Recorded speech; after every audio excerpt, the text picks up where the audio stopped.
Bonjour à tous, avec l'aide de Dieu, nous allons étudier une sikha du Rabbi sur la paracha de Korach, volume 8 de l'Ikutei Sichot, la première sikha sur Korach. Dans la Torah, on nous raconte que Korach s'est rebellé contre Moshe et Aaron, en disant « Madoua titnasu al ke'al Hashem » pourquoi vous faites plus grand, vous êtes surélevé de la communauté, de l'assemblée de Dieu.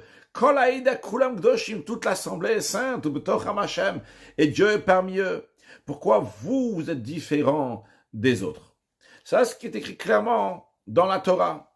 Dans le Midrash, Torah orale, on nous dit qu'il y avait aussi d'autres arguments de Korach contre Moshe Rabbeinu. Avant que Korach va dire son argument qui est dit explicitement dans la Torah, il est venu avec un autre des autres arguments. Le premier argument qu'il a dit, c'était en ce qui concerne le talit. C'est-à-dire, la Torah, elle dit que lorsque nous avons un talit, donc un vêtement à quatre coins, il faut mettre des tzitzit, donc des fils sur les coins des vêtements.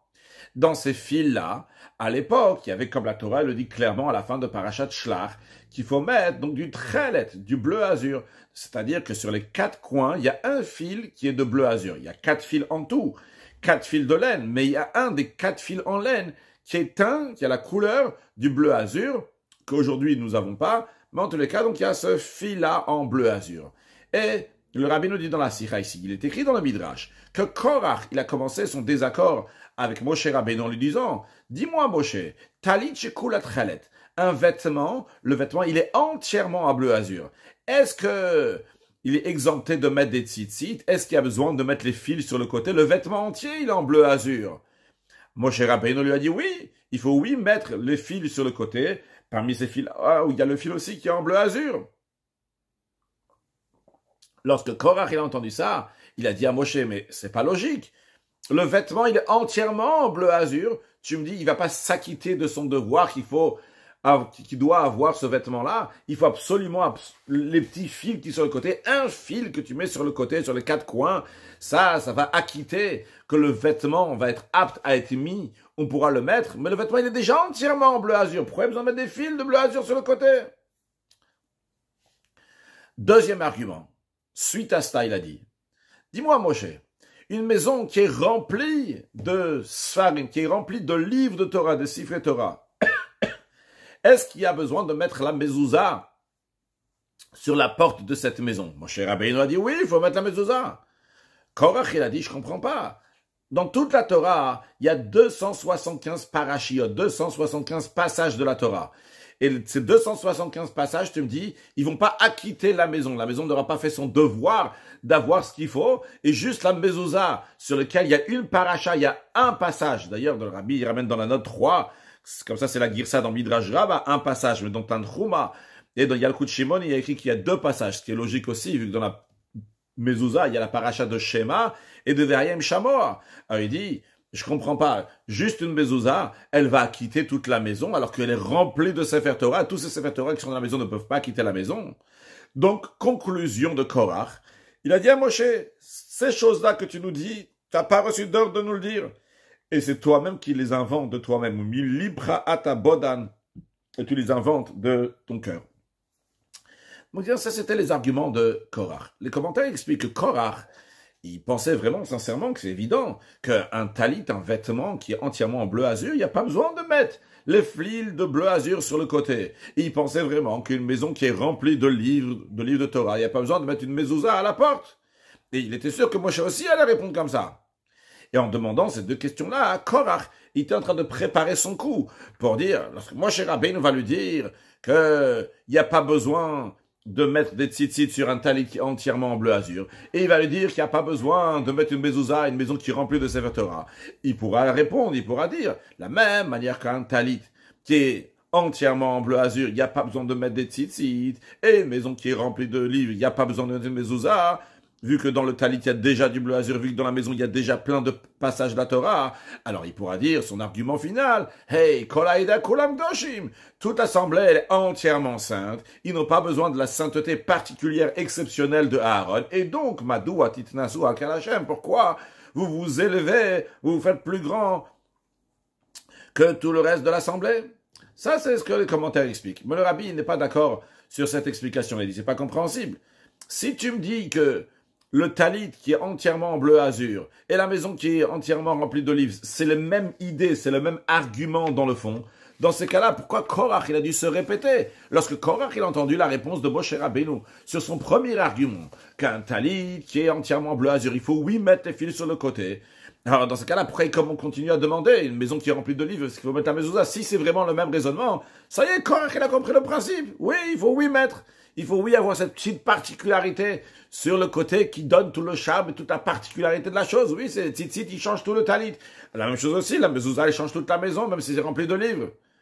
C'est la raison pour laquelle le rabbi dit pas comme les commentaires. Il dit on comprend de là qu'en ce qui concerne une maison qui est remplie d'olives, c'est encore plus évident pour Korach. C'est-à-dire qu'après que Korach il a déjà entendu la réponse à sa première question, un talit qui est entièrement bleu azur, il faut mettre des tzitzit. Malgré cela, Korach, il a un raisonnement pour dire que c'est plus évident, et c'est sûr, qu'en ce qui concerne le talit, même si lui, tu m'as dit qu'il faut mettre des tzitzit, mais en ce qui concerne la maison remplie d'olives, c'est sûr et certain qu'il n'aura pas besoin de mezouza. Et c'est la raison pour laquelle que Korach continue à questionner. C'est pas la même question qu'avant. Korach, il continue à questionner, parce que même après que Moshe lui a dit, un talit qui est entièrement en bleu azur, il faut mettre des tzitzit, il dit non, il y a une autre chose, j'ai un autre raisonnement en ce qui concerne une maison qui est remplie d'olives, qu'elle ne devrait pas avoir de mezouza. On ne sait pas encore c'est quoi. Le rabbi va nous expliquer dans cette sikha-là de manière extraordinaire qu'en effet, c'est complètement un autre argument que Korach est en train de dire lorsqu'il est en train de dire une maison qui est remplie d'olives ne devrait pas avoir de mezouza. C'est pas du tout le même argument qu'un talit qui est entièrement en bleu azur et on ne devrait pas mettre des tzitzit. C'est un autre argument totalement.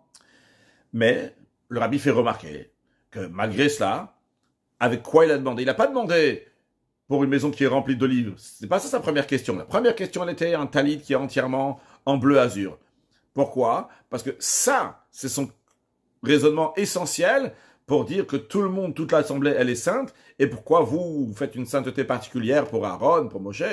Et ça, c'est particulièrement l'argument du talit. Le talit qui est entièrement bleu azur n'a pas besoin de tzitzit. Ça, c'est l'argument essentiel de Korach. Et uniquement après que Moshe Rabbeinu lui a répondu, lui a dit non, le talit a besoin de tzitzit. Là, Korach, il a dit, dans ces cas-là, j'ai une autre question, j'ai un autre raisonnement qui n'est pas le même raisonnement qu'avant, comme le rabbi va l'expliquer dans la suite de la Sira de manière exceptionnelle.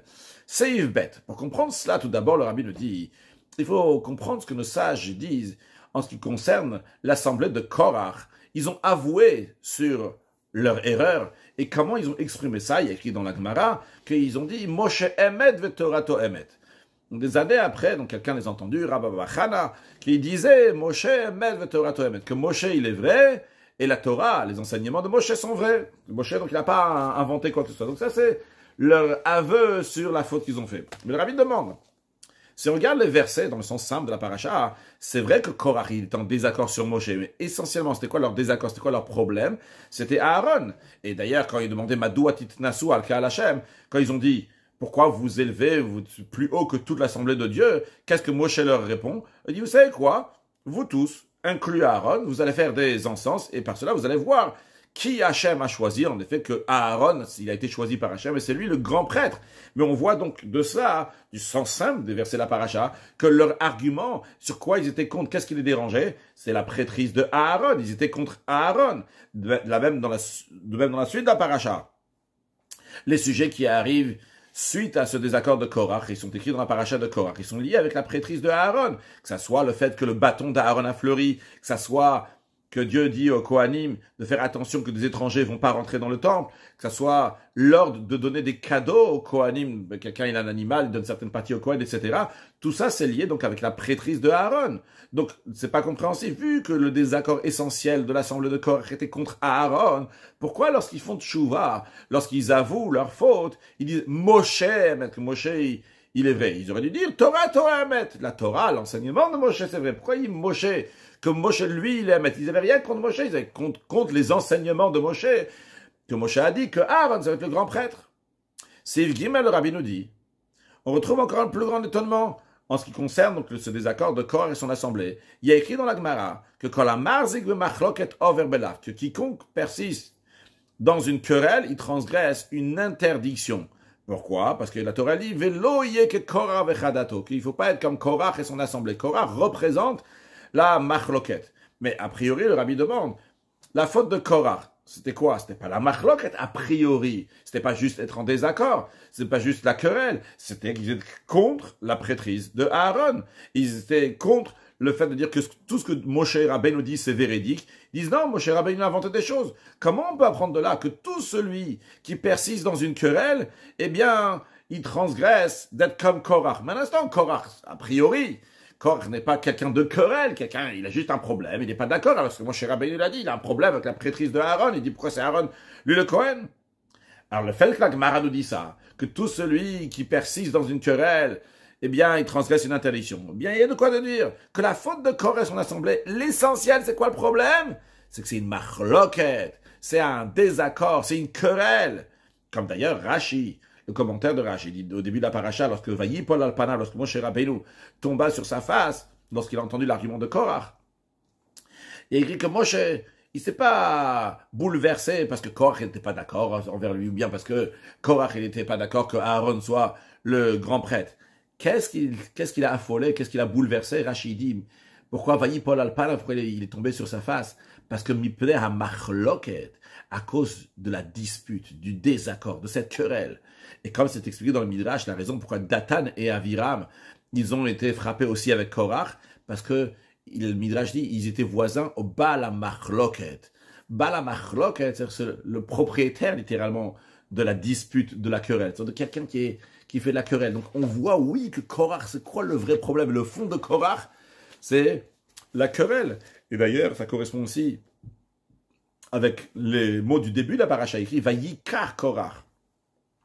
Korach a pris. Il a appris ici, c'est dans le sens de se séparer, comme d'ailleurs le Targum, la traduction en araméen, traduit le mot Vayikar, que littéralement veut dire il a pris, mais il dit V'inpalek, c'est-à-dire que c'est un piloug, faire une séparation. Et comme Rashi lui-même explique, c'est quoi la traduction du mot Vayikar? Rashi dit que Nechlak Mishareda, il s'est séparé du reste de l'assemblée pour persister à une querelle, le Hachazik b'machloket. Et d'ailleurs, le nom Korach, son nom même, le nom de la personne montre l'essence de la personne. Eh bien, le nom Korach montre sur qui il est et sur la paracha qui est Korach. Korach, c'est un langage de Korach. Korach, ça veut faire une tonsure. Lorsque quelqu'un s'arrache les cheveux dans un endroit, il est séparé des cheveux de là où ils étaient, et il a fait un endroit qui est chauve, donc qui est différent du reste de la tête, ce qu'on appelle en hébreu une kocha. Donc l'idée de Korach, c'est quoi? C'est un piloug, c'est une séparation, une machloket. Donc se détacher, de s'arracher, enlever les cheveux de la tête ou quelque chose de similaire, c'est enlever, détacher. Donc Korach, c'est quoi tout son sujet? C'est la machloket, c'est le désaccord. Alors en ce qui concerne le désaccord, le rabbi nous dit dans Seif Dalet, le premier désaccord, j'appelle machloket désaccord, c'est quelqu'un un autre mot avec plaisir. Donc machloket, cette première dispute, cette première séparation qu'il y a eu dans le monde, c'était le deuxième jour de la création, lorsque Dieu, il a séparé les eaux du haut avec les eaux du bas. Il a mis donc le rakia, le firmament, qui va séparer entre les eaux du haut et les eaux du bas. La Torah, comme le raconte dans Parashat Bereshit, le deuxième jour de la création, va Yavdel Elohim, qu'Akadosh Baruch Hu a séparé entre les eaux qui sont bien à la rakia, au mitachad de la rakia, ceux qui sont au-dessus du firmament, en dessous du firmament. Donc il y a eu une séparation. C'est d'ailleurs la raison pour laquelle que le lundi, le deuxième jour de la création, Dieu n'a pas dit, Vayar Elohim, Dieu il a vu que Kitov c'est bien. En ce qui concerne donc les autres jours de la création, il y a écrit, le premier jour, Akadosh Baruch Hu, il a fait le travail qu'il devait faire, et Vayar il a vu Kitov, que c'était bien. Le troisième, quatrième jour, en ce qui concerne le deuxième jour, il n'y a pas écrit que Dieu il a vu Kitov. Pourquoi? Nos sages disent dans le Midrash, parce que bon nivret à machloket, ce jour-là, la machloket, la séparation a été faite ce jour-là. Il y a une séparation entre le haut et le bas. Séparation, non, c'est pas bien. Mais, attention, le mardi, le troisième jour de la création, Dieu s'est rattrapé, entre guillemets, il a dit 2 fois l'expression de Tov, c'est bien. Un pour le travail de l'eau, c'est-à-dire que la finalité du travail de l'eau qui a été fait hier, que ce jour-là, donc l'eau a été mise de côté, on a pu voir la terre. Et une deuxième fois, pour le mlarto sheliam, pour ce qui a été fait donc le mardi. Donc en autre mot, ce qu'on est en train de dire ici dans le sens profond des choses, le mardi, le troisième jour, c'est élevé, ça c'est devenu bien, même la machloket, même ce qui était une dispute, un désaccord, une séparation, cette mechitza qui s'est fait le lundi, le deuxième jour de la création, quand ça arrive le troisième jour, eh bien, elle s'est élevée, elle est arrivée à destination, à un bon but, et là, Hachem il a dit Kitov, donc 2 fois doublement, le mardi, le troisième jour de la création. De la même manière qu'il en est en ce qui concerne le troisième jour de la création, de la même manière il en est en ce qui concerne le troisième millénaire. Vu que chaque millénaire, le monde dure 6000 ans, le septième millénaire, donc c'est une époque entièrement messianique comme le jour de Shabbat, et les 6 jours de la semaine correspondent aux 6 millénaires. Dans le troisième millénaire, donc, dans lequel on a eu la Torah, vu que la Torah a été donnée en 2448, donc le troisième millénaire c'est entre l'an 2000 et l'an 3000, eh bien, à ce moment-là, Kadosh Baruch où il a annulé le décret, la séparation qu'il y avait entre le haut et le bas, c'est-à-dire que lorsque le monde a été créé à Kadosh Baruch Hu, il a dit qu'il y a une séparation entre le haut et le bas, entre le spirituel et le matériel. On ne peut pas faire fusionner les deux en même temps. On ne peut pas les mettre ensemble, le spirituel et le matériel, avant le don de la Torah. Mais quand ça arrivait le don de la Torah, le Midrash nous dit qu'Akadosh Baruch Hu, il a annulé le décret de séparation entre le haut et le bas. Il a dit que le haut va descendre dans le bas et le bas va monter dans le haut. C'est-à-dire que le spirituel, la divinité va pouvoir rentrer dans la matière et que la matière va pouvoir s'élever dans le spirituel. Donc il y a eu la force, une force particulière qui a été donnée. Donc à ce moment-là, dans le troisième millénaire, au moment du don de la Torah, ça a été arrangé, la mechitza, la séparation de ce ciel qui sépare, entre guillemets, ce ciel. Donc c'est une mechitza qui fait entre le haut et le bas, le spirituel et le matériel, entre les eaux du haut et les eaux du bas, que maintenant ils peuvent fusionner, se mettre ensemble. Donc en tous les cas, l'idée du don de la Torah, c'est quoi? C'est exactement le contraire de la machloket, c'est le contraire du désaccord, de la dispute, de la séparation. Au contraire, le don de la Torah fait que dorénavant on peut rattacher le haut et le bas. C'est fait. Le Rabbi nous dit, de là on comprend que toute machloket, à chaque fois qu'il y a un désaccord, qu'il y a une séparation, donc dans la notion de ve'id pala, comme Korach qui s'est séparé, et particulièrement d'ailleurs dans le livre de Noam Elimelech, de Rabbi Elimelech de Lizensk, il dit que ve'id pala Korach, il fait un lien entre Korach qui s'est séparé, il dit que ve'id pala Korach, ça ressemble au Rakia Mavdil, au firmament qui fait la différence entre les eaux du haut et les eaux du bas, comme c'est dit donc dans d'autres endroits, dans le Bechaye et dans d'autres qui sont ramenés dans la note 35 dans la Sikha, que ce ve'id palak, cette séparation de Korah ressemble au Dor Aflaga, la génération donc qui s'est séparée, la génération donc qui a fait la tour de Babel et que Dieu les a tous séparés avec différentes langues qui vont partir un peu partout. Donc ça aussi c'est lié avec le Rakia Mavdil, c'est lié avec le firmament qui sépare entre les eaux du haut et du bas, comme le Rabbi ramène en bas dans la note 36, dans Breshid Rabbah, que aussi bien les eaux ont été frappées, aussi bien Dor Aflaga. Il y a un lien entre les eaux et le Dor Aflaga de cette génération. En tous les cas, tous ces Korach, tous ces Vehit Paleg, toutes ces séparations, tous ces désaccords, tous ces Mechitzot, c'est le contraire de la Torah. Toute l'idée de la Torah, c'est la sot Shalom Baolam, c'est de faire donc la paix dans le monde.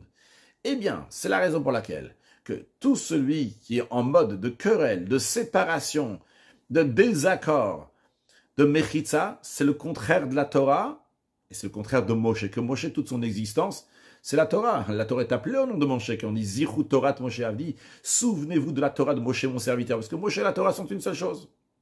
Donc, quelqu'un qui est contre le shalom, il est contre Moshe Rabbeinu. Quelqu'un qui est pour la machlok et le désaccord, il est contre Moshe Rabbeinu. Pourquoi? Parce que toute l'idée de la Torah, c'est de faire le shalom, c'est de faire le contraire dans la machloket. Alors, c'est vrai que le titre de OF Shalom, c'est qui qu'on dit dans les maximes de nos pères, dans les Pirkei Avot, qu'il aime la paix, qui court derrière la paix? C'est dit à propos de Moshe Rabbeinu. Pardon, à propos de Aaron, pas à propos de Moshe. Et c'est la raison pour laquelle le Rabbi nous dit que Korach, contre qui il a fait sa machloket? Contre celui qui représente le shalom. Ce qui représente le shalom, c'est Aaron. Mais l'essentiel de la machloket, c'était contre qui? C'était contre Moshe Rabbeinu. Parce que pourquoi Aaron il est en train de faire ce travail-là, qu'il est OF Shalom, Verote Shalom, qui est la paix? C'est parce que, comme il ça écrit dans la Torah qui a été donnée par Moshe Rabbeinu, dit qu'il faut être OF Shalom, qu'il faut aimer la paix. Alors, Moshe Rabbeinu, il dit, il faut être OF Shalom, il faut aimer la paix. Qu'est-ce qui concrétise ça? C'est Aaron. Lorsque Korach, il veut faire son désaccord, c'est un désaccord qui est contre Moshe. Mais contre qui il va l'exprimer? Contre celui qui concrétise ce que Moshe Rabbeinu il dit. C'est Evav. Rabbeinu développe ce qu'on vient de dire ici dans Seifé. La notion de shalom en elle-même, la notion de Torah, qui est-ce qu'il a transmis, qu'est-ce qu'il a donné, qu'est-ce qu'il a été mechadesh, c'est Moshe Rabbeinu. Mais vu que Moshe Rabbeinu, lui, personnellement, il est au-delà des sujets du monde. Moshe Rabbeinu, il ne rentre pas dans les sujets, dans les détails, comme Rabbi, il ramène dans la note 42 d'ailleurs. Chassidou s'est expliqué que ça veut dire, il dit, mais Aïn li Bassar, d'où je vais avoir de la viande? Il n'est pas dans le monde où il y a de la viande. Moshe Rabbeinu, il est au-delà des sujets du monde. Alors qui est-ce qui va faire concrètement le shalom? Ça c'est par Aaron. Que lui, Aaron, il va vers les briotes, vers les créatures. Comme le rabbi ramène dans la note 43 que quand on dit les créatures, on dit à propos de Aaron qui est un briote, il aime les créatures. C'est quoi les créatures? C'est des gens qui n'ont aucune qualité. Toute leur qualité, c'est juste, ils sont des créatures d'Akadosh Baruch Hu. Et donc, Aaron, lui, il descend vers eux, il se met à leur niveau, et il les rapproche, et il les élève à la Torah. Parce qu'on met Karvan la Torah, après, une fois qu'il va vers eux, il les tire et il les amène vers la Torah. Et la Torah, c'est quoi? Kol netivote Hashem. Toutes ces voies, même les petites voies, les netivim, tout ce shalom, c'est de la paix. Donc, cette machloket là, toute la notion de séparation, de désaccord qu'on retrouve dans le nom de Korach, donc qui est Korah, c'est le contraire de l'essence de Moshe. Donc quand quelqu'un il est dans l'idée de la machloket, il est contre l'idéologie de Moshe. Non, l'action de Korach, pas juste qu'il a une idéologie de séparation, de désaccord, mais qui s'exprime, il exprime son désaccord, c'est lorsqu'il est contre Aaron. Et ça, il exprime qu'il est contre Aaron. Mais, donc il y a deux choses. Il y a l'idéologie en elle-même d'une machloket, c'est contre Moshe Rabbeinu. Après, quand il va commencer à diriger tout son désaccord-là, le ve'it pelig, le harzig le machloket, qui persiste dans sa querelle, il saisit cette querelle. Ça, c'est le contraire de Aaron. Et d'ailleurs, le rabbi nous dit, c'est la raison pour laquelle, dans le sens profond des choses, que par la machloket que Korach il avait contre Aaron, eh bien, elle a exprimé la machloket qu'il avait contre Moshe Rabbeinu. Parce qu'en vérité, la source de son désaccord, c'est contre Moshe. Ça s'exprime par son désaccord contre Aaron. Comme on l'a dit avant, dans le Midrash, quand il est en train de demander talit shikula trelet, c'est-à-dire un vêtement qui est entièrement de bleu azur, c'est quoi son but? Où il veut en arriver ici? Il veut être en désaccord sur la prêtrise de Aaron. Mais après qu'il a dit ça, après qu'il a exprimé son désaccord contre la prêtrise de Aaron, c'est quoi sa conclusion finale? Il dit, eh bien, Moshe Rabbeinu, ces paroles-là que tu es en train de dire, personne t'a dit de les faire et tu es en train de les inventer. Qu'est-ce que ça veut dire? Ça, machloket, concrètement, elle était contre Aaron, parce qu'Aaron, c'est lui qui concrétise ce que Moshe Rabbeinu dit de faire. Mais ça découle du fait qu'il est contre le Baal HaMachloket. Il est contre, ce Baal HaMachloket, il est en désaccord contre lui, il est Baal Machloket, tout le Etzem, toute l'essence, tout le Mahout, l'existence de quoi? C'est contre, dispute, en désaccord. Et donc, dans le fond, c'est quoi? C'est en désaccord contre Moshe. Et c'est la raison pour laquelle, lorsqu'il a exprimé son désaccord, c'était contre Aaron. C'est une conséquence du désaccord qu'il a contre Moshe Rabbeinu. Moshe Rabbeinu, c'est un homme de shalom. Moshe Rabbeinu, c'est celui qui rattache le haut et le bas. Celui qui rattache les différences. Korach, lui, il est en machloket. Il veut pas ce rattachement, il veut pas ce shalom. Lui, il veut saisir le harzig, persister dans sa machloket, dans sa querelle. Maintenant, comment ça s'exprime? Où il va exprimer ça? Il va exprimer ça dans un fait, dans quelque chose qui se passe.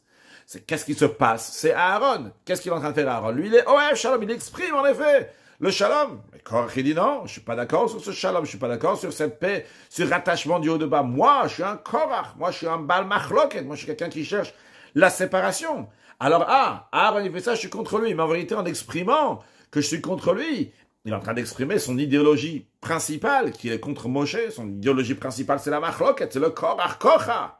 Et il exprime comment il est contre Moshe Rabbeinu.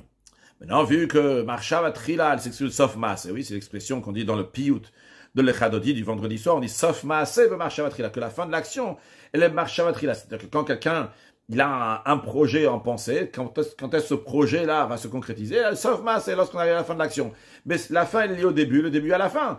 Alors, chez Korach, comment s'est dévoilé qu'il était contre Moshe Rabbeinu? Donc, lorsque c'était par le Maaseh, sauf Maaseh, par le Maaseh, il s'exprime contre Aaron, et avec ce sauf Maaseh, cette fin d'action-là, elle marchavatrila, elle exprime son marchavatrila, son début de pensée. Le début de pensée, c'est quoi? C'est qu'il est contre Moshe Rabbeinu, il est contre le Shalom. Et ça s'exprime comment? Dans le Maaseh, dans l'action. Quand on voit l'action qu'il a contre Aaron, il dit, je veux pas que lui, il va être Kohen Gadol qui exprime le fond, qu'il n'est pas d'accord sur le comportement de Aaron, qui est Oev Shalom, etc., qu'il élève tous les juifs, qu'il est Shushvina, que c'est lui qui est le Shushvin, donc celui qui accompagne le peuple juif pour aller vers Akadosh Baruch, ou qui les ramène vers le haut, il n'est pas d'accord. On voit qu'il est contre Moshe Rabbeinu. D'ailleurs, le Rabbi ramène dans la parenthèse, de la même manière qu'en ce qui concerne Vayikar Korach. Korach, il a pris, donc il a protesté la prêtrise de Aaron. Donc ça, c'est ça qui a entraîné aussi sa marloquette, son désaccord sur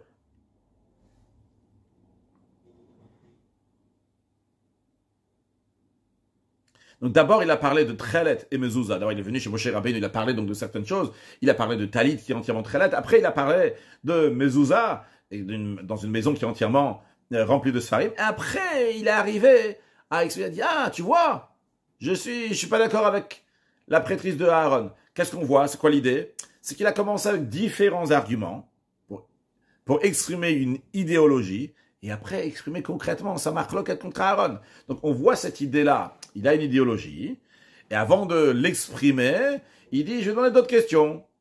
Un vêtement qui est entièrement en bleu azur, une maison qui est remplie de Sefer Torah. Puis après, finalement, il va se mettre contre Aaron. Le rabbi dit dans le même esprit aussi. Il a, derrière son intention, avant d'avoir protesté contre la prêtrise d'Aaron, il a derrière ça, il a des idées contre Moshe Rabbeinu. Donc, Korach, il est contre Moshe. Seulement quoi, ça s'exprime à travers Aaron. Dans le même esprit, donc, il a d'autres arguments avant d'arriver chez Aaron. Il a aussi, donc, contre Moshe avant d'arriver chez Aaron. Et ça, c'est la raison pour laquelle, que quand ils font Tshuva, comment ils expliquent? Ils disent, Moshe aime la Torah, que Moshe, il est vrai, sa Torah, elle est vraie. C'est-à-dire, parce qu'on veut savoir que la Tshuva, elle est vraie, et que la personne ne va pas à nouveau retomber dans le piège. Et comme le Rambam dit à propos de celui qui fait Tshuva, que va témoigner, celui qui connaît tous les secrets, il va témoigner que cette personne-là va plus jamais refauter. Pour arranger ça, il ne faut pas juste s'arranger avec l'effet, mais il faut aller à la cause de la faute. Et vu que le désaccord de Korach et son assemblée, c'est vrai qu'ils sont exprimés contre Aaron, mais dans le fond, cela exprime la marloquette qu'ils ont contre Moshe Rabbeinu, contre la Torah de Moshe Rabbeinu. Ils sont en désaccord sur le etzem, sur l'essence même de la notion de shalom. C'est la raison pour laquelle que la tchouva essentielle, c'est qu'ils disent Moshe Emet. Moshe, il est vrai. Ce qu'il dit, c'est vrai. Ce qu'il dit que Aaron va être le Kohen Gadol, c'est vrai. Mais vu qu'ils étaient contre l'idée de Moshe, l'idéologie du shalom de Moshe, l'idéologie de la Torah qui rattache le bas, eh bien, Moshe Emet, ils doivent dire Moshe pour dire que leur tchouva, et qu'ils seront partis vraiment à la source, la cause de leur avera, la cause de leur machloket qui était mal placée, parce qu'ils étaient contre Moshe Rabbeinu, ils font tchouva, maintenant ils disent Moshe Emet, que Moshe, il est vrai. Save Zayn. D'après cela, le rabbi nous dit, d'après ce qu'on vient de voir, que le désaccord de Korach, son assemblée contre Aaron, c'était une conséquence de la marloquette qu'ils avaient contre Moshe et les enseignements de Moshe. Le rabbi dit, il faut dire qu'aussi la marloquette sur le tzitzi, donc un vêtement qui est entièrement de bleu azur, est-ce qu'il y a besoin de mettre des fils de bleu azur sur le côté, et son argument aussi sur la mezouza, est-ce qu'il y a besoin de mettre une mezouza dans une maison qui est remplie de livres de Torah? C'est pas juste un petit détail comme ça, que à travers cela, Korach, il voulait finalement arriver à un troisième argument. Comment ça se fait que Aaron, il est différent de tout le monde? C'était pas juste ça. Ça manque quoi? C'est lié au même sujet. C'est-à-dire qu'ils sont en désaccord contre Moshe, contre l'idéologie de Moshe Rabbeinu, de rattacher le haut et le bas et de faire le shalom dans le monde. Et c'est ça, vu qu'ils sont contre Moshe Rabbeinu, c'est ça qui a amené qu'ils sont en désaccord contre Aaron, ça qui amène qu'ils sont en désaccord avec les tzitzit, et ça, c'est ce qui amène qu'ils sont en désaccord avec la mezouza. Le rabbi va nous expliquer ça dans quelques instants de manière extraordinaire.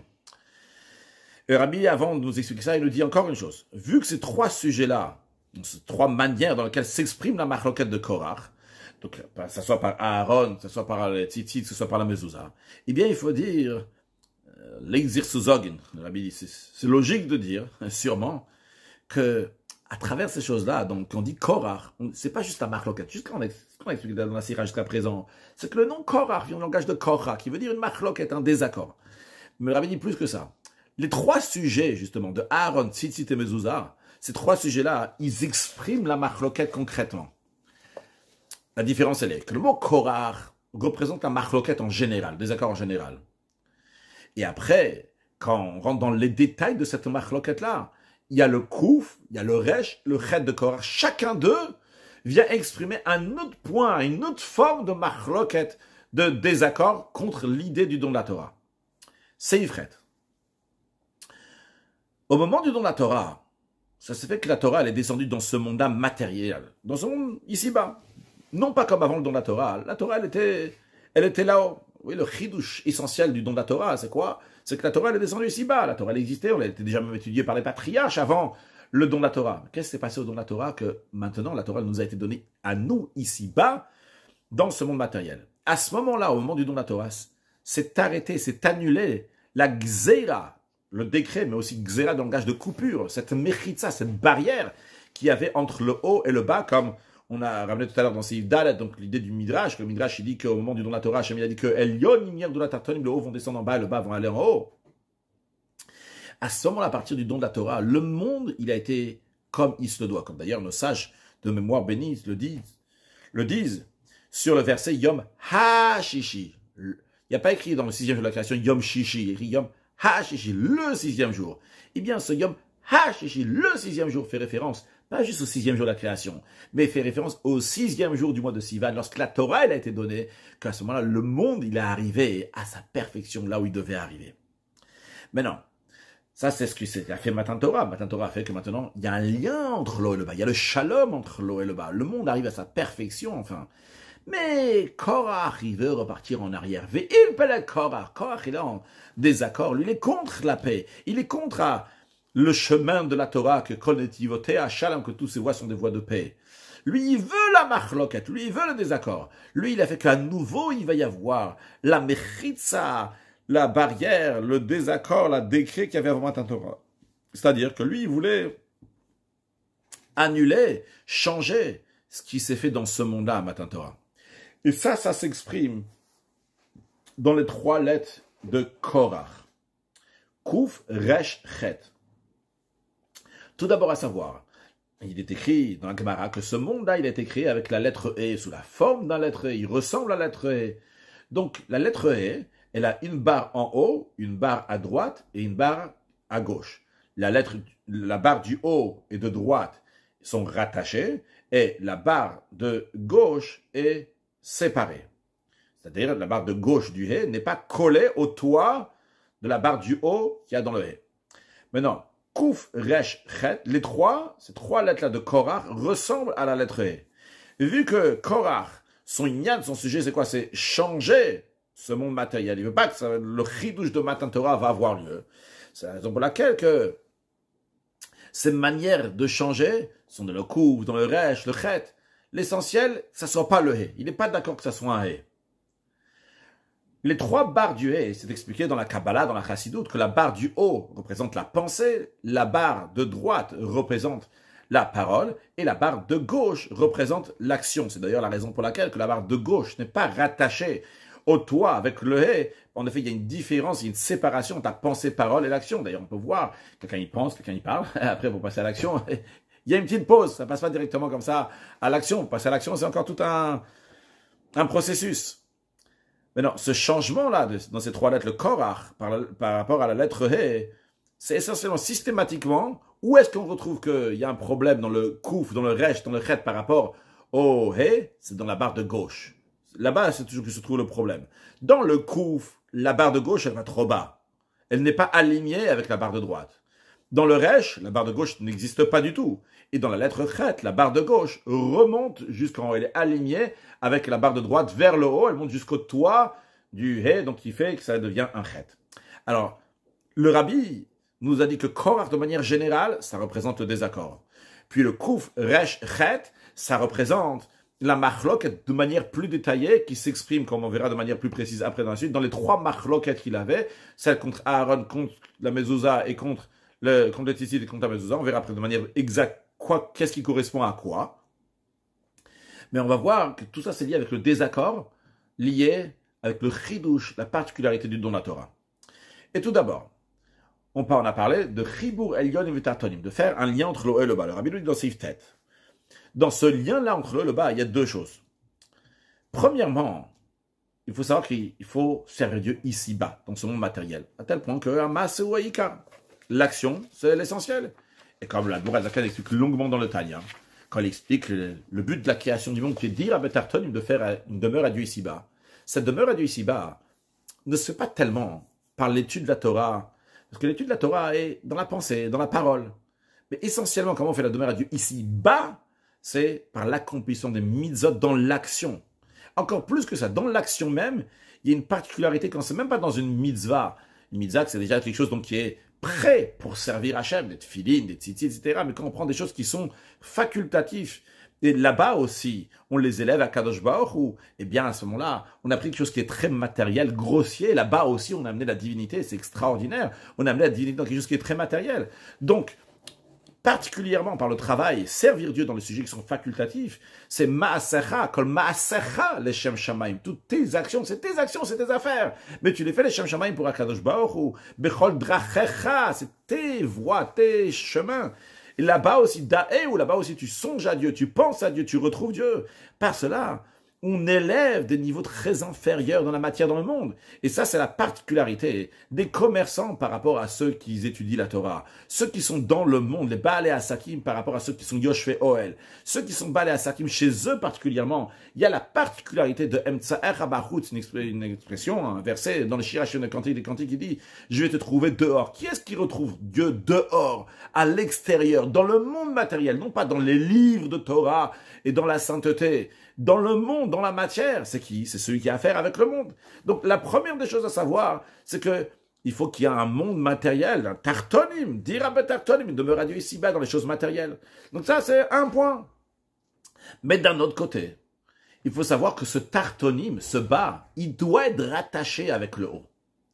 Et ça, c'est le deuxième point. Ce deuxième point-là, c'est que le bas, il est rattaché avec le haut, ça va dans deux sens. Le haut vers le bas et le bas vers le haut. Expliquons comment dans ce deuxième point-là, il y a deux sujets. Quand je dis deuxième point, le premier point, c'est qu'il faut des tartonim. Il faut qu'il y ait un monde ici-bas dans lequel on va œuvrer. Mais le deuxième point, c'est que ce monde ici-bas, il va être rattaché avec le haut. Encore une fois, en ce qui concerne le deuxième point, il y a deux choses. Il y a le haut va être rattaché au bas et le bas en haut. Qu'est-ce que ça veut dire? Quand on dit que le haut va être rattaché en bas, c'est que l'étude de la Torah, qui est le haut, eh bien, il doit arriver, il doit attacher, il doit avoir une conséquence sur le bas, sur l'accomplissement des mitzvot.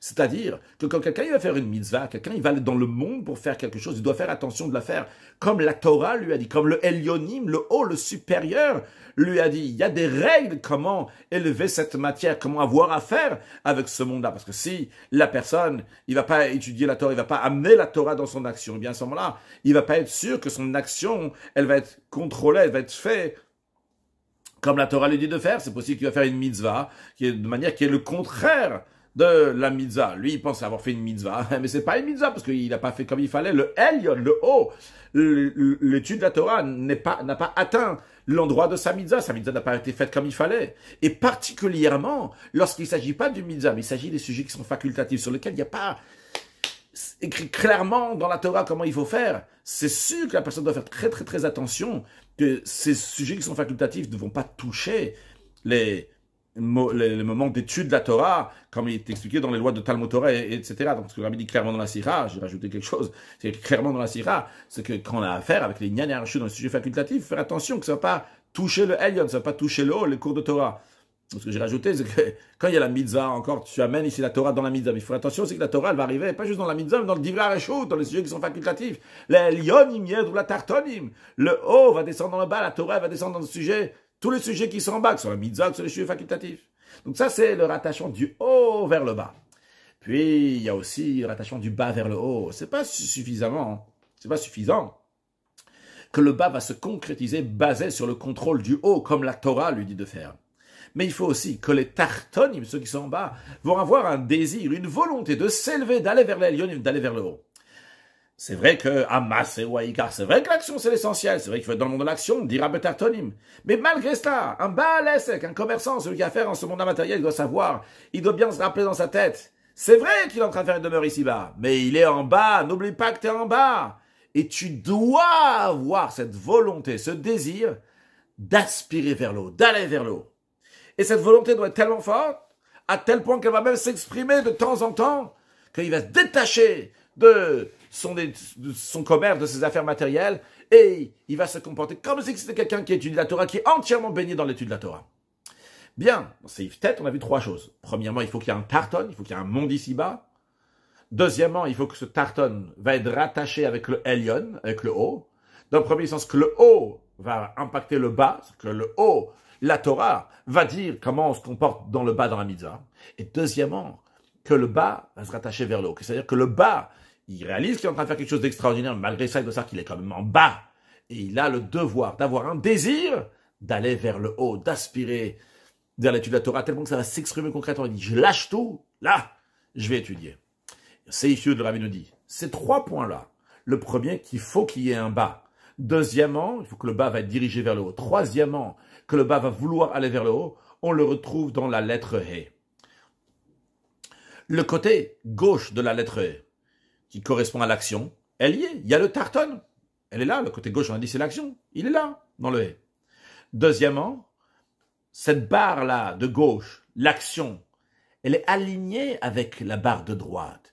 Elle ne va pas plus bas que la barre de droite. C'est-à-dire que la barre de gauche qui représente l'action, elle est alignée, elle correspond avec la pensée-parole, donc qui représente l'étude de la Torah, qui se trouve du côté droit, la barre de droite. La barre de gauche, elle dit, moi je vais uniquement au niveau que la Torah elle me dit d'aller. Je ne vais pas aller plus bas, je ne vais pas descendre plus bas. Je m'aligne exactement à ce que la Torah dit. Moi je suis l'action, et l'action, je suis dirigé par le haut, par la barre de droite. Troisièmement, on voit qu'il y a une séparation dans la barre de gauche, il y a une séparation avant d'aller dans la barre qui est tout en haut. C'est que cette séparation-là qui est entre la barre de gauche qui représente celui qui est dans l'action rappelle à celui qui est en bas qu'il est détaché du spirituel. Et il doit avoir un désir d'aller vers le spirituel. Et ça, c'est l'explication que les lettres de Korach, qu'on a dit que le principe de Korach, c'est Korach, de faire une tonsure, de faire un endroit qui est chaud, de détacher des cheveux, d'arracher quelque chose, donc de séparer le haut et le bas, de séparer ce que la Torah a fait de faire le lien, le shalom. Eh bien, ces lettres-là de Korach sont le Kuf, Resh, Chet. Ces 3 lettres-là expriment les 3 manières contre les 3 précisions qu'on a dit avant. Lorsque nous avons le Kouf, commençons dans l'ordre de Kouf, Reshret. Le Kouf, sa colonne de gauche descend plus bas. Il arrive dans un endroit que la colonne de droite, la barre de droite, n'arrive pas là-bas. La barre de droite, elle arrive à un certain niveau, et la colonne de gauche, dans le Kouf, va encore plus bas.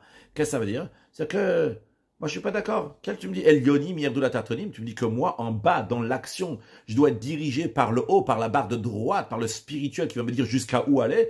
Je suis pas d'accord. Je suis pas d'accord. Il n'y a pas besoin de ça. Moi, j'ai pas besoin de diriger. Je fais ce que je veux. Je vais descendre même plus bas que la barre de droite. C'est mon action, c'est mon affaire. Je ne suis pas dirigé par le haut, par le Elion. Ça, c'est une formule d'être contre le lien du haut et le bas. Deuxième formule contre le haut et le bas, c'est que carrément, ça n'existe pas du tout l'action. C'est dans le Resh. Dans le Resh, il y a la barre d'en haut, la barre de droite, mais il n'y a pas du tout la colonne de droite. Donc, il est contre l'action, et particulièrement sur l'idée que l'action, c'est l'essentiel. Même dans un cas, imaginons qu'il va être d'accord un peu sur l'action, mais dire que l'action, c'est l'essentiel, non, pas du tout. On barre ça. Ça, c'est l'action, c'est pas l'essentiel. Troisièmement, le Chet, que la barre de gauche, elle monte jusqu'à la barre d'en haut. Il n'y a pas d'espace entre la barre de gauche et son plafond, donc le haut. Ça représente sur l'argument de dire, mais le commerçant, lui, il est très très bien. Il est au même niveau que la barre de droite. Il est au même niveau que celui qui étudie la Torah. Donc, il n'est pas d'accord sur le fait que celui qui est en bas doit aller vers le haut. Il n'est pas d'accord que celui qui est en bas doit aspirer à étudier la Torah, à aller dans le spirituel. Non, il n'y a pas besoin de ça. Il est déjà parfait tel qu'il est.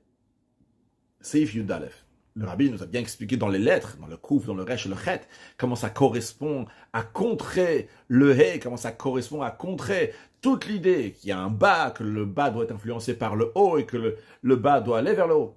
Très bien expliqué. Maintenant, il faut nous expliquer comment ça a un rapport avec les 3 arguments que Korach il a dit. Alors, le Rabbi au début de Seif Yud Aleph va nous donner l'idée générale sans donner les détails. Et après, on va développer. C'est-à-dire, le Rabbi nous dit, ces 3 sujets, donc Machlok et Korach, on retrouve dans les 3 lettres de Korach, s'expriment dans la prêtrise de Aaron, la mezouza et Tchelet le bleu azur. La lettre Kouf, c'est le fait qu'il est contre le Tchelet, le bleu azur, il dit qu'il n'y a pas besoin de tzitzit. On verra comment. Le Resh, c'est dans la Machlok contre la mezouza. Le Chet, c'est dans le fait qu'il est contre Aaron. L'explication. Commençons donc par Aaron.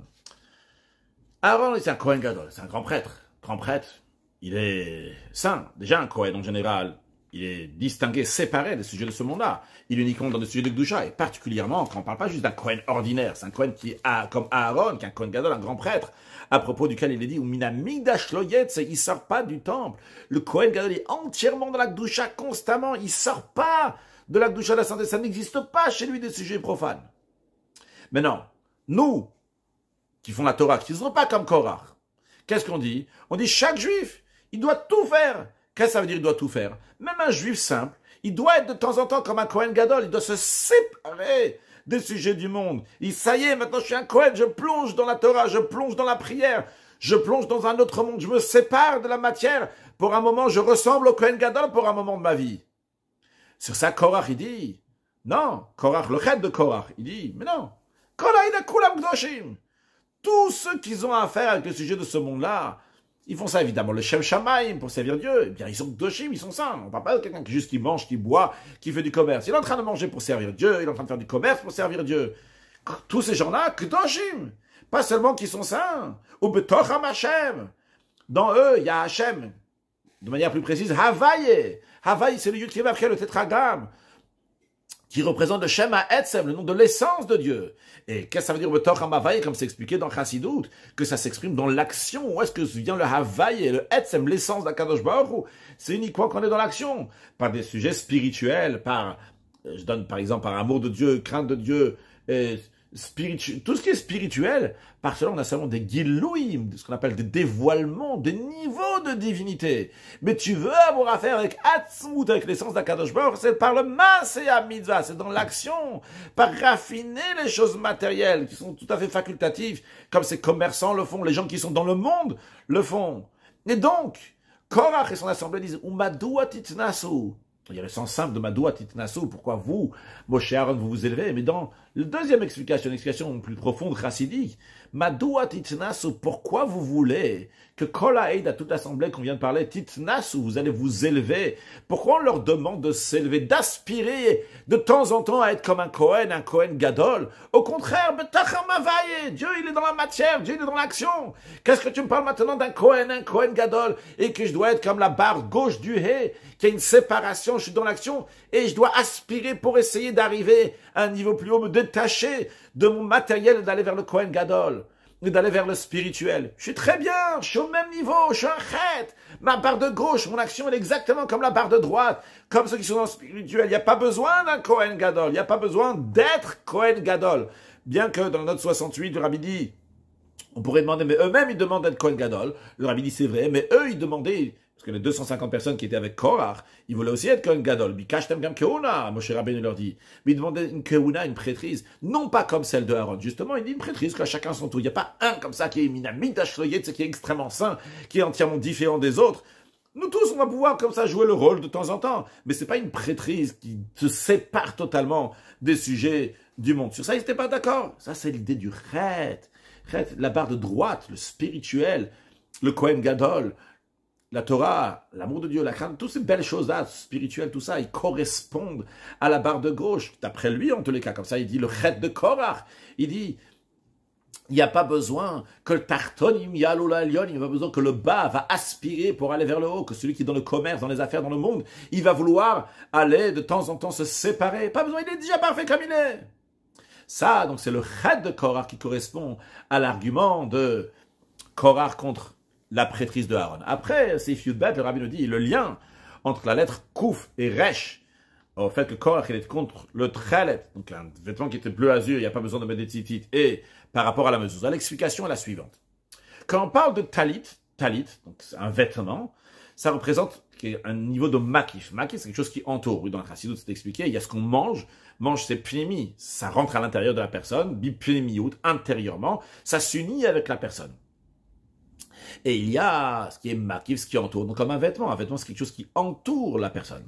Maintenant, le talit là représente makif. C'est quoi makif? C'est une lumière divine qui s'appelle makif, qui vient justement par l'accomplissement des mitzvot. Quand on parle de tzitzit, donc ça montre sur quelque chose qui vient de manière plus précise, donc de manière plus intérieure, donc qui vient par l'étude de la Torah. On a fait l'étude de la Torah, il écrivait Torah trabetor me'ai, que ta Torah elle est dans mes entrailles, c'est-à-dire que quand on étudie la Torah, même logiquement on étudie quelque chose, donc ça rentre dans le cerveau humain, donc l'idée de la Torah, donc c'est quelque chose qui il rentre à l'intérieur de la personne. Et de même, donc, quand on parle d'amour de Dieu, de la crainte de Dieu, donc, tout ça, donc, ce sont des sujets qui sont déjà plus spirituels et qui rentrent intérieurement dans la personne. J'étudie, j'aime, je crains.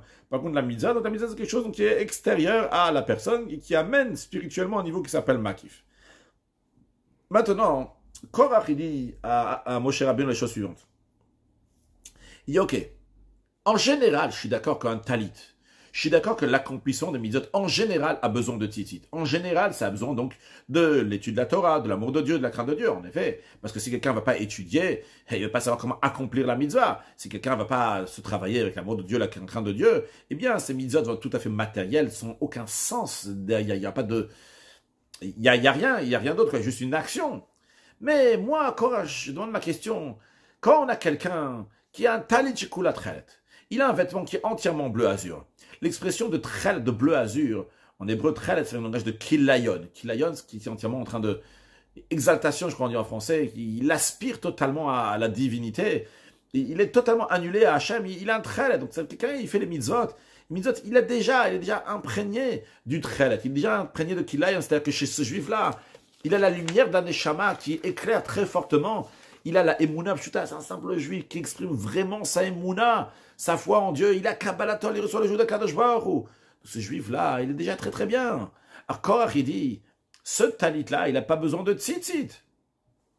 Il n'y a pas besoin de fil. Pourquoi tu me dis que ce juif-là, il a besoin d'amour de Dieu, de crainte de Dieu? Il est rempli d'emuna, de foi en Dieu. Il est rempli de kabbalatol. Il a déjà le bitoula, il a du tchelet, de kilayon. Il va vers Akadosh, il aspire vers Akadosh Baruch Hu. Qu'est-ce que tu lui demandes à ce juif-là d'avoir du spirituel? Ce juif-là, il n'a pas besoin d'avoir du spirituel. Il s'en passe du spirituel. Il est déjà très bien. C'est le kouf de Korach, on va voir dans l'instant. Il y a la barre de gauche, elle est déjà très très bien. Elle peut aller où elle veut. Un électron libre, il peut aller jusqu'à où il veut. Il n'a pas besoin d'être s'aligner au spirituel, à la barre de droit. Il n'a pas besoin du droit, il n'a pas besoin du spirituel. Il se débrouille tout seul. Ça, c'est son argument de Korach. Mais Moshe Rabbeinu lui dit non, il y a besoin des tzitzit. Il y a besoin, lui aussi, de cet amour de cette crainte de Dieu, comme le Rabbi dit dans la note 73, parce que ce bitoul, cette annulation-là, elle ne peut pas être juste comme ça de manière générale. Elle doit s'intégrer dans la personne. C'est vrai, il a Emouna, la foi en Dieu. C'est vrai qu'il a Kabbalatol, le joug de Dieu. Mais ça doit s'intégrer dans lui. Alors, il y a besoin des tzitzit. Lui répond Moshe Rabbeinu. Ah, lorsque Korach, il a entendu ça, à ce moment-là, il a dit, dans ces cas-là, Moshe Rabbeinu, j'ai une autre question. C'était pas prévu dans mon plan. Une nouvelle question. Le Rabbi est en train de répondre ici dans ces Yud-Bet et Yud-Gimel qu'on va voir dans la suite, à la question qu'on a vue au début, à la question, la manière que le Rabbi a présenté les choses, que les trois arguments de Korach n'est pas juste comme ça, les mêmes arguments. Il y a des arguments qui sont différents. Et pas seulement ça, on a dit que le premier argument, l'argument de Talit Shikula Tchelet, d'un vêtement qui est entièrement de bleu azur, n'a pas besoin de tzitzit. C'est l'argument essentiel. Celui de Mezouza, il est venu après. Et justement, là, le Rabbi l'explique. Il dit, il est venu avec un seul argument de base Korach, un seul argument. L'argument, après, pour discuter sur la prêtrise de Aaron. Mais son seul argument qu'il avait pour discuter de la prêtrise de Aaron, c'était le Talit Shikula Tchelet, un vêtement qui est entièrement de bleu azur.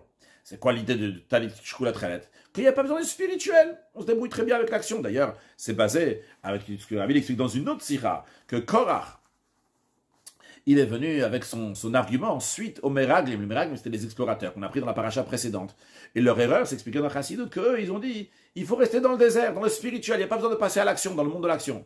Et on leur a réprimandé, on dit, non, vous vous trompez. Et c'est une erreur. Il faut, oui, passer dans le monde de l'action. L'action, c'est l'essentiel. Il faut rentrer en Eretz Israël, là-bas travailler. Ah, Korach, il dit, il faut travailler, il faut faire dire à Betarton, il me demeure à Dieu ici-bas. Alors vas-y dans le tarton, vas-y, éclate-toi, va à fond dans le tarton. Vas-y comme le couf, la barre de gauche, dans l'action qui va jusqu'à très très bas. Il n'y a pas besoin du spirituel. Quelqu'un, donc, il a Emouna, Kabbalatol, la foi en Dieu, il va faire ses mitzvot. Il n'a pas besoin maintenant de l'amour de Dieu, la crainte de Dieu, d'un Aaron, d'un Moshe Rabbeinu ou d'un Rabbi qui va lui dire quoi faire, d'un tzaddik. Ça, il s'en passe de tout ça, lui il se débrouille. Il est dans l'action, il peut y aller jusqu'à combien il veut. Mais lorsque Moshe Rabbeinu, il lui dit, non, tu te trompes. Tu me dis maintenant qu'il peut aller dans l'action comme il veut. Il n'a pas besoin de tzitzit. Je dis, il a oui besoin de tzitzit. Il a oui besoin d'études spirituelles, d'amour, de crainte de Dieu. Ah, dans ces cas-là, j'ai une autre question. C'était pas prévu dans mon plan. Mais basé sur la réponse que tu viens de me dire, Tu viens de me dire que même un vêtement qui est entièrement de tchelet, même quelqu'un qui fait les mitzvot avec Mouna, avec la foi en Dieu, Kabbalatol, il a besoin de tzitzit. Il a besoin que son bit ou son élection va rentrer intérieurement, c'est-à-dire qu'il doit travailler son spirituel. Donc son amour de Dieu, sa crainte de Dieu, son étude de la Torah. Donc, quand on arrive à l'autre extrême maintenant, il dit, tu es en train de me dire donc que l'essentiel, c'est les tzitzit. L'essentiel, c'est le travail intérieur. C'est l'amour de Dieu, la crainte de Dieu, donc l'étude de la Torah. Dans ces cas-là, j'ai une question. Bait malesfarim. Une maison qui est remplie de livres de Torah. Il est rempli de Torah. Il est rempli de spirituel. Lui, c'est sûr qu'il n'a pas besoin de l'action. Il n'a pas besoin de la colonne de gauche du hé. Il est un rêche. Il n'a pas besoin de passer à l'action. Pourquoi il a besoin d'une mezouza? Pourquoi il a besoin d'accomplir une mitzvah, de mettre une mezouza sur la porte de sa maison? Il est déjà rempli de Torah. Il est rempli de spirituel. Il n'y a pas besoin de l'action. Donc on comprend que Korach, quand il vient avec son argument de tchelet, un vêtement qui est entièrement bleu azur, ça c'est un kouf. On va dire, on peut aller jusqu'à très très bas.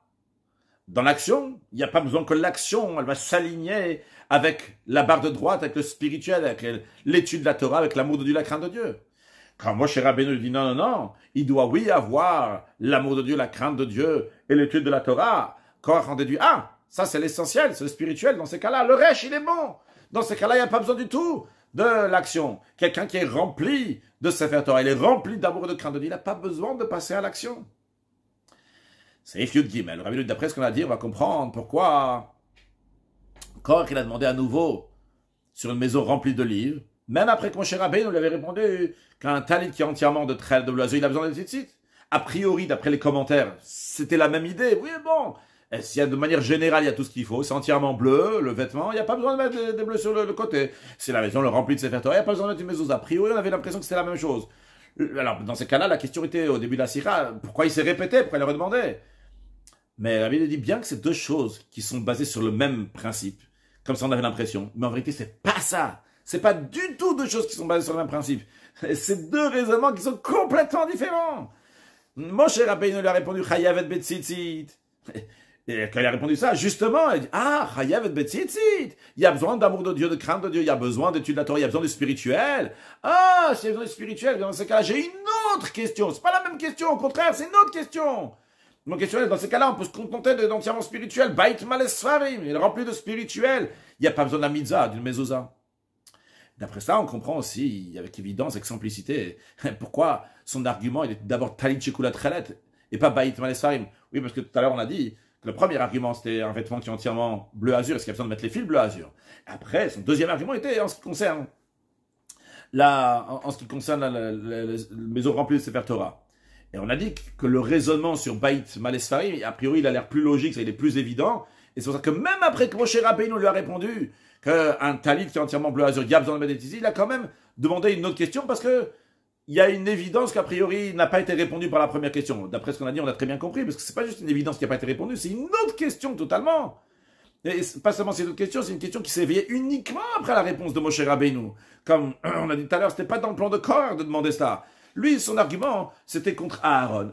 Pour commencer son argument contre Aaron, il a commencé avec un vêtement qui est entièrement bleu azur. Est-ce qu'il y a besoin d'avoir des tzitzit? Donc, et d'ailleurs, même au contraire, ce deuxième argument-là, l'argument donc de Mezouza, c'est le contraire de Elyonim. Au contraire, lui, il voulait dire qu'il n'y a pas besoin de Elyonim, il n'y a pas besoin de Aaron à Cohen.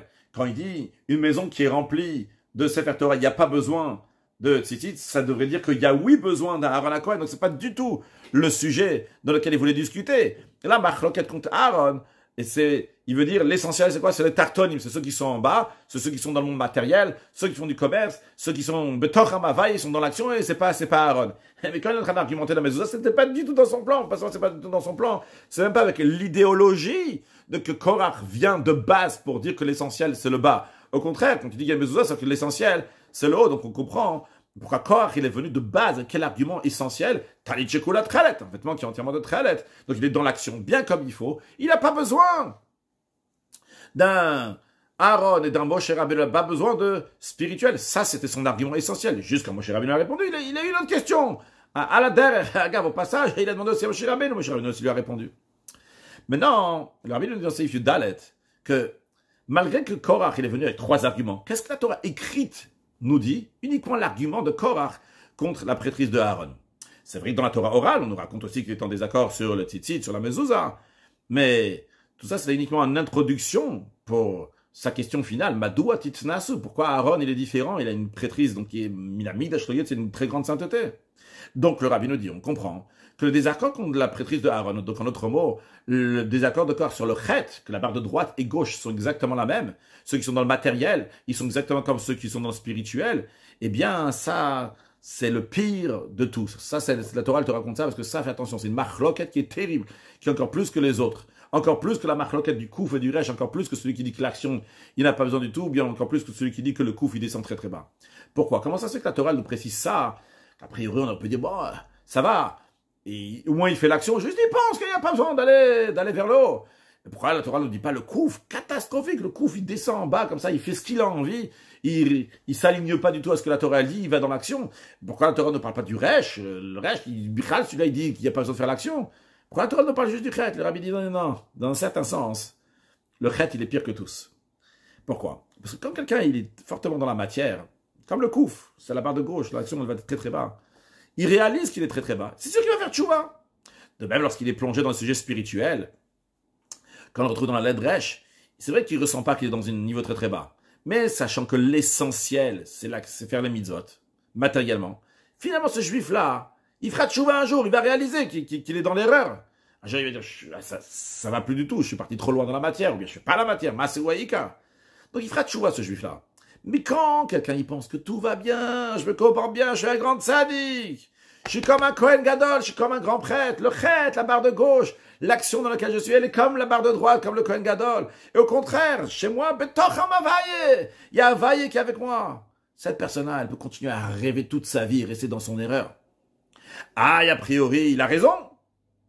Lorsqu'il a affaire avec des choses matérielles, il fait ça. D'ailleurs, le Shem Shamaim pour servir Dieu, il concrétise, dit Rabetarton, il me fait une demeure à Dieu ici-bas, encore plus que celui qui mina Migdash lo Yeitze, encore plus que celui qui ne sort pas du Bet Amigdash. Sur ça, Moshe Rabbeinu lui dit, le travail de Aaron, grand prêtre, il est supérieur au tien, comme la supériorité de la lumière sur l'obscurité, comme c'est expliqué dans d'autres endroits de Chassidout. Moshe Rabbeinu a dit, Boker veyoda Hashem, Boker, le matin pour dire que la lumière qu'il y a dans ce que Aaron y fait, c'est de la lumière, c'est lumineux. Toi, tu es dans l'obscurité. C'est vrai que tu es dans l'action, mais ton action qui est sans Aaron, ton action qui est sans spirituel, elle est dans le rocher. C'est vrai que tu concrétises le but de la création, mais tu es dans une obscurité double et redoublée de le matériel de ce monde-là. Et c'est la raison pour laquelle que tu dois t'élever au boker. Je pensais que c'était dans une autre sikha, dans sikha la Kama, on avait dit, mais toi-même le boker, tu dois t'élever donc au boker de Aaron Cohen. Ce boker, donc c'est-à-dire dans l'idée de boker, de la lumière de Aaron Cohen. Et pour conclure, le rabbi nous dit que cette idée-là, qu'il faut s'élever, même quand quelqu'un qui est dans le commerce, il doit s'élever comme Aaron Cohen. Donc pas être un chet, mais être un hé. Donc la barre de gauche est séparée de la barre du haut. Et bien comme l'enseignement qu'on apprend du Perek Révi, le 4e chapitre de Pirkei Avot, qu'on apprend très souvent dans la parashat de Korach, comme la coutume Chabad, qui est d'apprendre donc les Pirkei Avot jusqu'à Rosh Hashanah. Donc souvent, parashat Korach, on apprend le 4e chapitre. Là-bas, il y a écrit diminue dans ton commerce et à la place commerciale la Torah, ça étudie la Torah. Dans notre mot, il y a écrit clairement que même un balès, c'est qu'un commerçant, il doit diminuer son commerce et d'avoir affaire dans la Torah, comme les Yoshua, ceux qui sont ici dans les tentes, sans considérer qu'il y a une grande qualité dans Emtsach Abach, où se retrouver à Kadosh Baruch Hu. C'est une grande qualité malgré cela, il doit aller étudier la Torah. Les amis, c'est une sikha extraordinaire, vraiment, qui exprime une idéologie très très forte, que ce soit dans l'attachement d'un chassid au rabbi, qui exprime aussi toute l'idée de dire à Betarton, faire une demeure à Dieu ici-bas, de comportement, et comment on a affaire avec la matière, comment notre approche avec la Torah, avec plein de choses. Je conseille de l'étudier bien, réétudier, revivre ça, et par cela, concrétiser la dira betartonim, la demeure à Dieu ici-bas avec la venue de Mashiach. Now, une excellente journée.